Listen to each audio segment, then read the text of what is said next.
प्रकाश और आप देख रहे हैं BCNC न्यूज। आज हमारे साथ एक बसपा के मंडल लखनऊ मंडल जोन कोऑर्डिनेटर जी साथ में हैं। आइए उनसे बात करते हैं। सबसे पहले उनका मैं परिचय जानते हैं। सर, अपना परिचय दीजिए।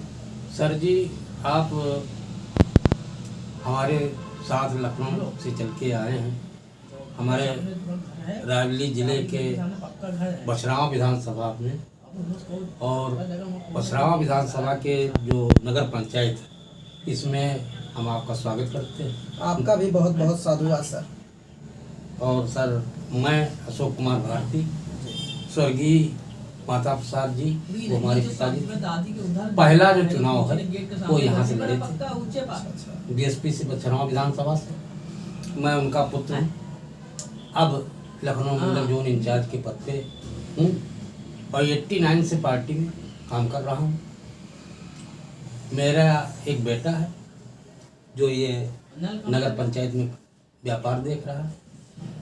पत्नी हेडमास्टर थी, जूनियर हाई स्कूल में रिटायर हो गई, और एक बहू जो है वो अध्यापिका है। ये मेरा संक्षिप्त परिचय है। नाती हैं दो। बहुत अच्छा लगा आपसे बात करके। सर, ये जानना चाहता हूँ, आज की परिस्थिति में बसपा पार्टी जो है ना वो बहुत पीछे जा चुकी है। उसका मात्र एक विधायक बचा हुआ है। क्या इन परिस्थितियों में आप बसपा पार्टी को आगे कैसे ले जा सकते हैं? सर, हम लोग जो है बहन जी जो हमारी हैं राष्ट्रीय अध्यक्ष माननीय बहन जी कुमारी बहन मायावती जी, उनका आदेश है, निर्देश है। उस आदेश निर्देश के पालन में हम लोग, हमारे मंडल के पदाधिकारी, जिला के पदाधिकारी प्लस विधानसभा और सेक्टर बूथ के लोग जो है प्रत्येक गांव में जाकर के, क्योंकि एक अभियान चलाया गया गांव चलो अभियान, आप देखते होंगे, और उसके तहत जो है हम लोग जाते हैं गाँव में, कैडर कैंप लगाते हैं। कैडर कैंप के माध्यम से समाज का जो हमारा SC मिनॉरिटी और बैकवर्ड, ये समाज और समाज का जो भला सामान्य कास्ट का व्यक्ति भी है, उसको भी इकट्ठा करके हम लोग जो है पार्टी की विचारधारा से अवगत कराते हैं और प्रयास करते हैं कि सारे लोग जो है भाईचारा बना करके जो है इस मिशन को कामयाब करें, बहुजन समाज पार्टी। सर, राजनीति में युवाओं की बहुत बड़ी भागीदारी देखी जाती है और उनका बहुत बड़ा योगदान भी होता है जी। आपकी पार्टी में उत्तर प्रदेश में युवाओं की बहुत कमी देख रहा हूँ, उसको आप कैसे पूरा करेंगे या किसको जोड़ना चाह रहे हैं? सर जी, इस समय जो आदेश है बहन जी का और हमारे जो वरिष्ठ पदाधिकारी, उनका भी यही आदेश है कि 60% कम से कम भागीदारी युवाओं को दी जाए, जिसमें सब समाज के लोग युवा जो है उनको जोड़ा जाए और साथ साथ महिलाओं को भी भागीदारी बनाया जाए। इस प्रयास में हम लोग लगे हुए हैं कि 60 से जो नीचे वाले लोग हैं उनको जो है चुनाव, जैसे अभी स्थानीय निकाय का आएगा, उसमें भी टिकट जो है हमारे जो लोग हैं, जो संगठन का निर्देश है, माननीय बहन जी का निर्देश है, उसके अनुसार जो है हम लोग प्रत्याशियों का चयन भी जो है इसी युवा वर्ग के लोगों की कर रहे हैं।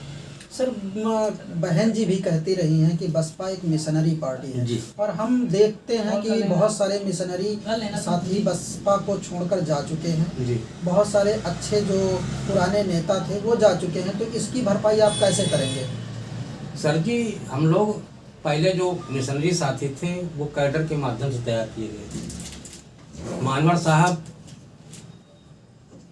जो है जगह जगह पे कैडर लगाते थे, कैडर के माध्यम से शिक्षित वर्ग और अशिक्षित वर्ग के दोनों के कैडर अलग अलग लगते थे और उनमें दोनों में जो है जो कैडराइज लोग जो है तैयार किए थे पार्टी। तो कैडर की वजह से बसपा जीतती थी जी। लेकिन अब अगर कैडर नहीं हो रहा है तो आप किस तरह से जीतेंगे?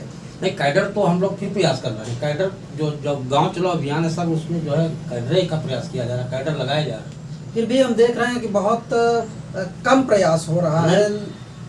जिला अध्यक्ष हैं आपके, सेक्टर अध्यक्ष है और आपके विधानसभा अध्यक्ष है, ये लोग बहुत कम दिखाई देते हैं गांव चलो अभियान में। तो आप इसको कैसे आगे ले जाना चाहेंगे? देखिए सर जी, ऐसा है कि 10 साल से अभी हमारे समाज के संगठन जब सो गया, समाज के लोग भी सो गए, तो उसमें जो है अब जागरूकता लाने का प्रयास किया जा रहा है। जो बड़े बड़े पदाधिकारी थे पहले, आप समझ लीजिए होटलों में बैठ करके मीटिंगें करते थे, या होटल के अलावा बड़े स्थान पर कहीं बड़े पदाधिकारी के यहाँ पहुँच गए जहाँ पर अच्छी व्यवस्था हो।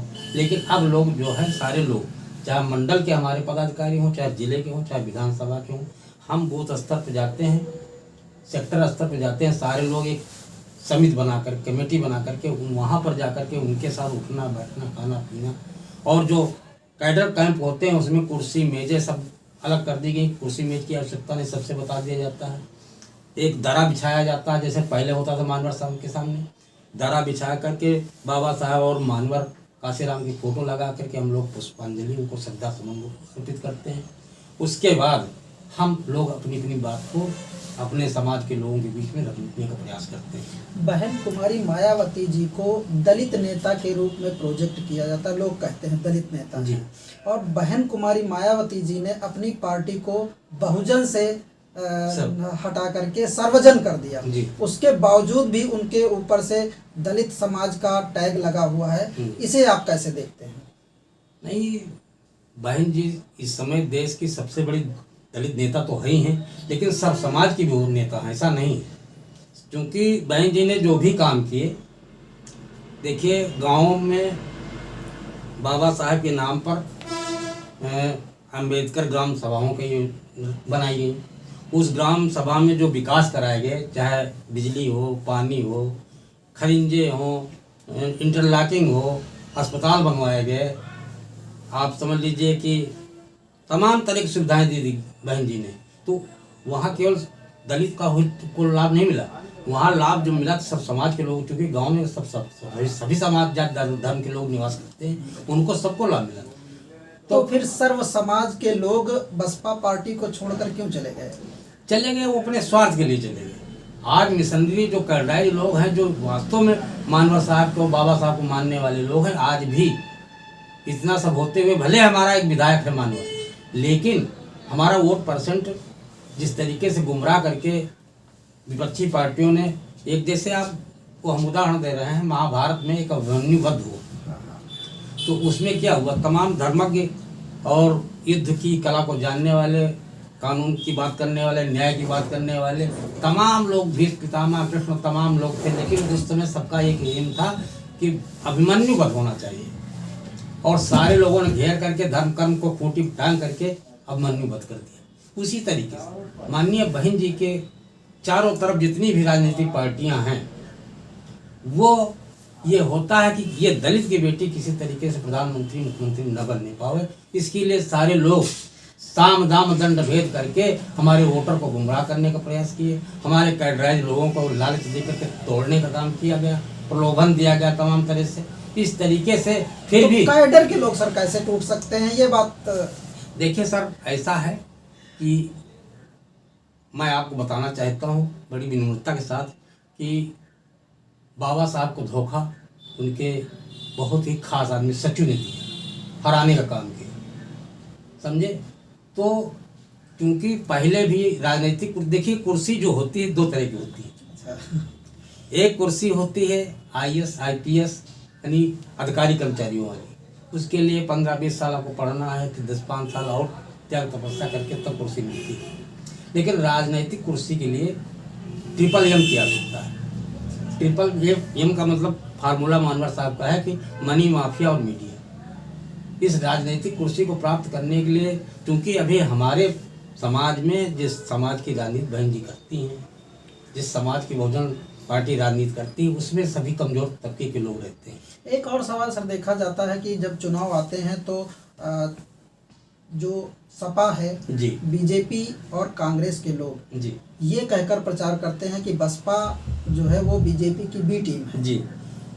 तो इसमें कहाँ तक सच्चाई है? सर ऐसा है कि देखिए, दो विचारधाराएं हैं इस देश के अंदर, एक तो अंबेडकरवाद है इस देश के अंदर, और एक जो है विचारधारा मनवाद की है, ब्राह्मणवाद की है, या जो भी आप उसको मान लें। तो अंबेडकर और वाद और ब्राह्मणवाद के बीच में युद्ध चल रहा, समझ रहे हैं ना। तो बी टीम हमारी कैसे हो सकती है भाजपा की? चुनाव के समय कभी बहन जी ने इसका खंडन नहीं किया। खंडन तो बार बार कर रही हैं। बहन जी ने सीधा सीधा कह दिया कि जो लोग आज हमको बी टीम की बात करते हैं उन्हीं लोगों की फोटो उन लोगों के साथ आती है, उनके मंच पे आते हैं, उनको उनके पिता आशीर्वाद देते हैं। माननीय मुलायम सिंह ने आशीर्वाद दिया, अखिलेश यादव ने लोकसभा के अंदर माननीय प्रधानमंत्री मोदी जी को आशीर्वाद दिया कि दोबारा फिर प्रधानमंत्री हो।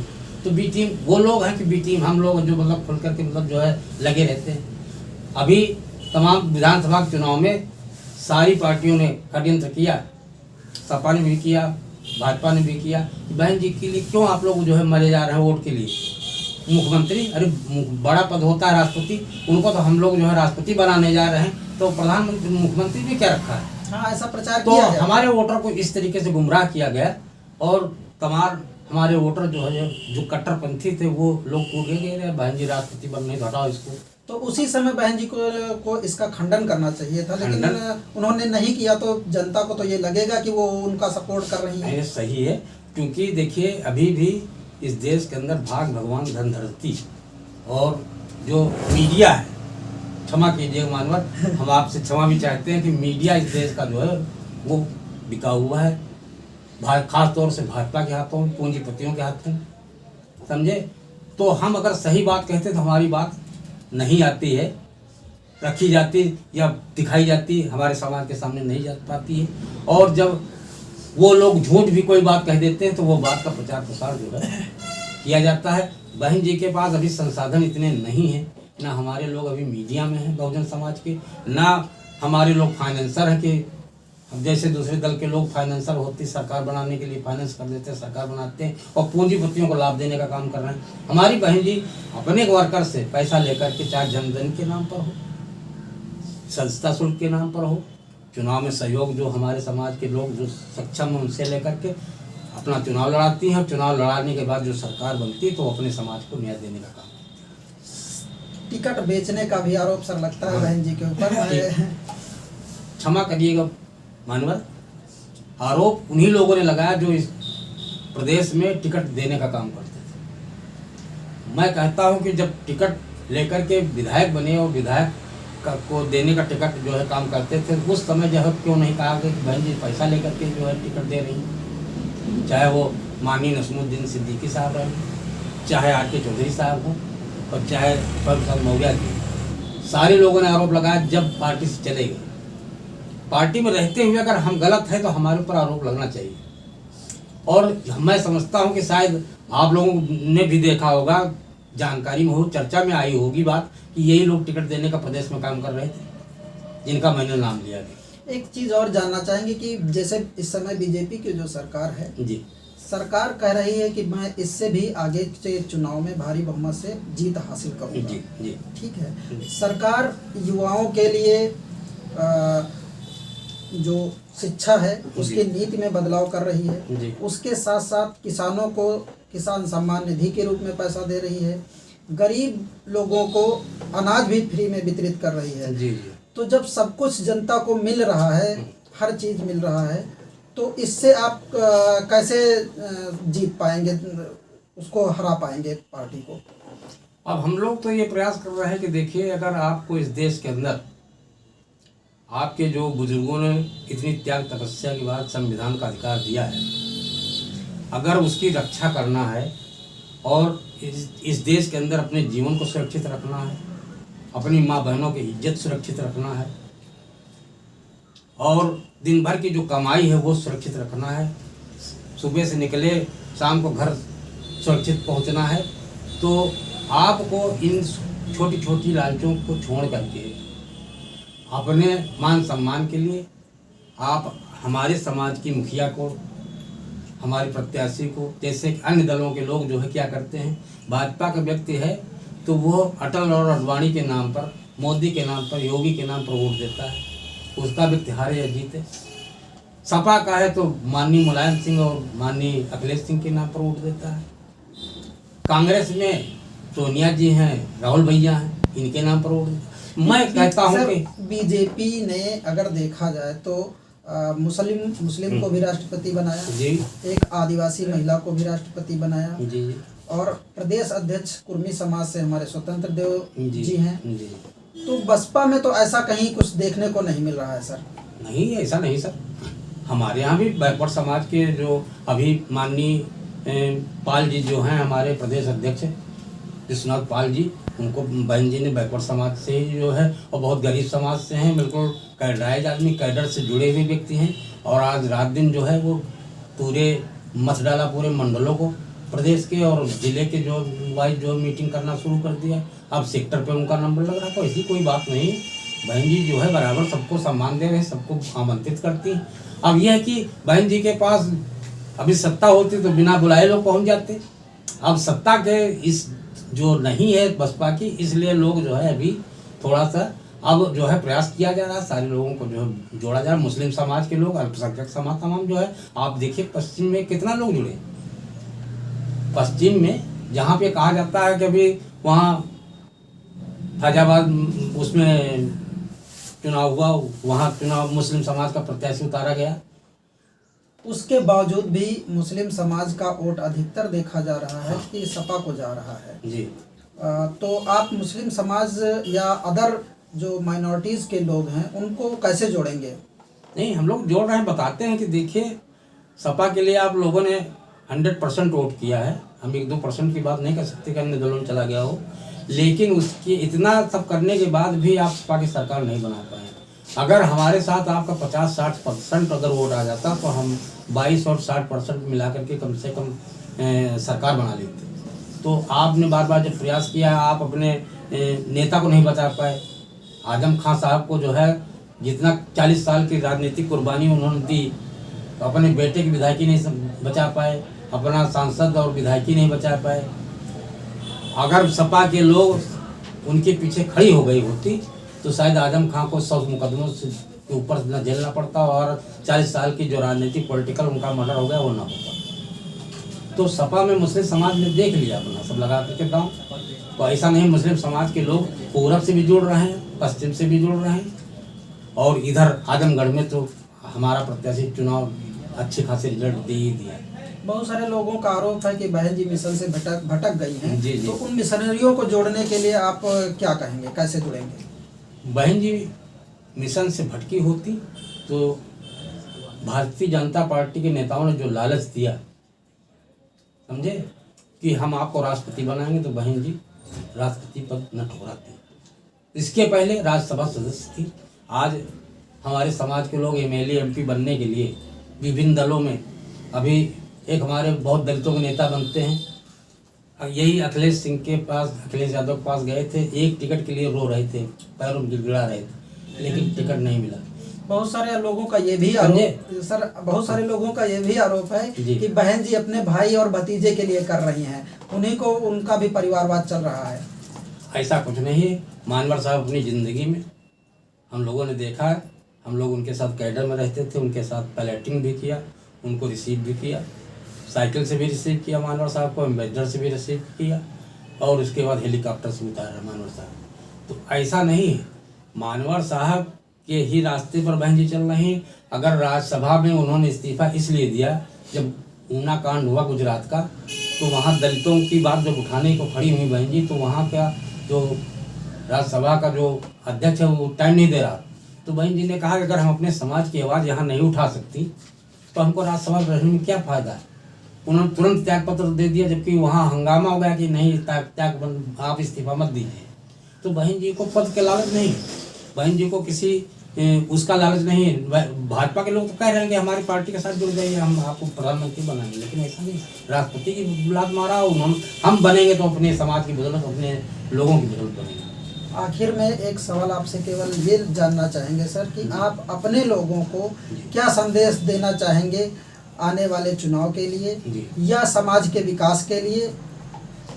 मैं तो सर यही सब लोगों से निवेदन करता हूँ गांव-गांव जाकर के लोगों में कि देखिए सब लोग अगर इस देश में अपनी माँ बहनों की इज्जत सुरक्षित करना, बाबा साहब ने जो आपको वोट का अधिकार दिया है, उस वोट का अधिकार देने की इसलिए नहीं दिया गया कि आप मुट्ठी भर अनाज में 10-20 रुपए में एक बोतल दारू में बेच दें। ये अधिकार आपको वोट देने का इसलिए मिला है कि वो एक समय था जब रानी के पेट से बच्चा जो पैदा होता राजा बनता था।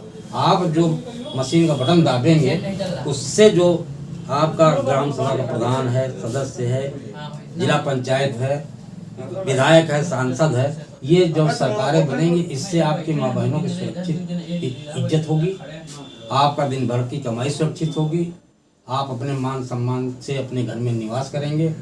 कहीं भी जाएंगे, किसी भी देश और प्रदेश के कोने में किसी अधिकारी के पास, किसी दफ्तर में, तो आपको कम से कम बसपा की जो सरकार में मान सम्मान मिलता तो वो मिले, वरना जो है आपको मान सम्मान इस देश में नहीं मिलेगा। क्योंकि जिस संविधान की बदौलत आप जो है सभी लोगों ने प्रगति की, उन्नत की है, वो संविधान ही नष्ट हो जाएगा इस देश में। जब हिंदू राष्ट्र घोषणा कर रहा है, बात पर आए दिन रोज कहती है मैं इस देश में हिंदू राष्ट्र बनाऊंगी, और इस देश का जो बाबा साहब का संविधान नष्ट करके इस देश में हम मनवादी संविधान लागू करेंगे। तो हम लोग तो ये बताते हैं कि अगर आपको अपने मान सम्मान जीवन की सुरक्षा करनी, तो सर हिंदू राष्ट्र बनाने में समस्या क्या है, जबकि समस्त ओबीसी, एससी, एसटी को भी और सवर्णों को भी हिंदू बताया जाता है, तो सब हिंदू की आबादी भी यहाँ पर 80% के आसपास है, तो समस्या क्या है हिंदू राष्ट्र बनने में? नहीं, समस्या ये है कि देखिए, जब हमसे वोट लेने की बात आती है हमारे समाज की, मेरे मतलब समाज से है,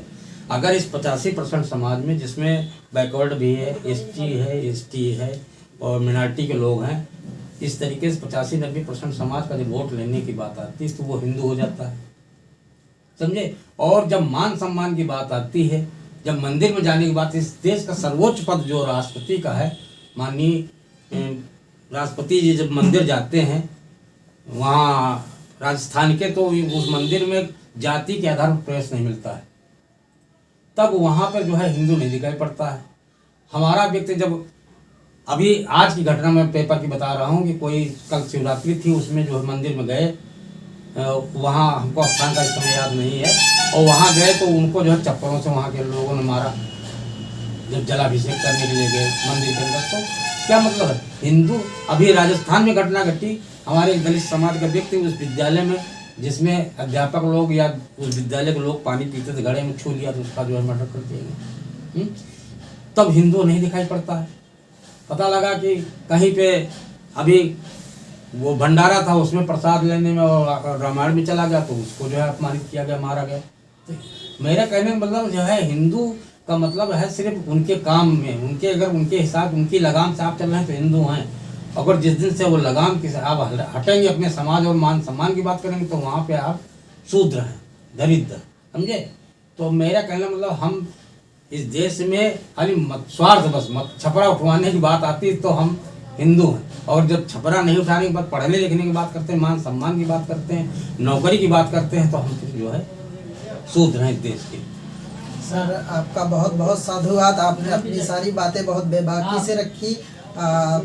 आपका BCNC न्यूज़ में बहुत बहुत स्वागत है, धन्यवाद। मैं सर आप लोगों को पुनः अपनी इस विधानसभा की ओर से, बछरावा के जिले के तमाम पदाधिकारियों को, अपने इष्ट मित्रों की ओर से पूरी टीम को जो है बहुत बहुत बधाई देता हूँ और स्वागत अभिनंदन। धन्यवाद। जय हिंद।